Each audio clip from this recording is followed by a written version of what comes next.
નમસ્કાર મિત્રો, વિડીયોમાં તમારું સ્વાગત છે। જી હા મિત્રો, અત્યારે હાલ મોટા અને મહત્વના સમાચાર સામે આવી રહ્યા છે। તો મિત્રો, સમાચારમાં વાત કરીએ તો બિહારના સમશેદપુરામાંથી એક ચોંકાવનારી ઘટના સામે આવી છે। હોસ્પિટલમાં ડોક્ટરે પોતાના બે સાથીદારો સાથે દારૂ પીને નર્સની છેડતી કરી હતી અને બળાત્કાર કરવાનો પ્રયાસ કર્યો હતો। પોતાની ઇજ્જત બચાવવા માટે નર્સે હિંમત બતાવી અને સર્જિકલ બ્લેડથી ડોક્ટરના પ્રાઇવેટ પાર્ટને કાપી નાખ્યો હતો। જી હા મિત્રો, અત્યારે હાલ મોટા સમાચાર સામે આવી રહ્યા છે।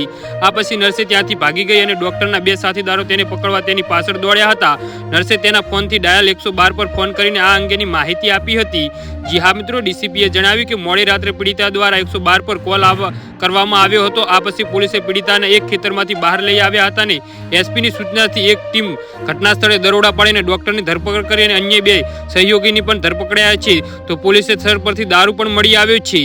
જી હા મિત્રો, જેના માટે અલગ એફઆઈઆર નોંધવામાં આવી છે। સ્થળ પરથી બ્લેડ શીટ અને 3 મોબાઈલ ફોન જપ્ત કરવામાં આવ્યા છે। આ ઘટના બને તે પહેલા સીસીટીવી કેમેરા બંધ હતો। હાલ પોલીસે આરોપીની ધરપકડ કરી અને ડોક્ટરને સારવાર માટે હોસ્પિટલમાં દાખલ કર્યા છે। આ કેસની તપાસ વેચ છે। જી હા મિત્રો, તો આના વિશે તમારું શું કહેવું છે તો નીચે અમારી કોમેન્ટ બોક્સમાં જરૂરથી જણાવજો અને અમારી યુટ્યુબ ચેનલને સબસ્ક્રાઇબ કરવાની ભૂલતા નહીં। વિડીયો પૂરો જોવા બદલ તમારો ખૂબ ખૂબ આભાર।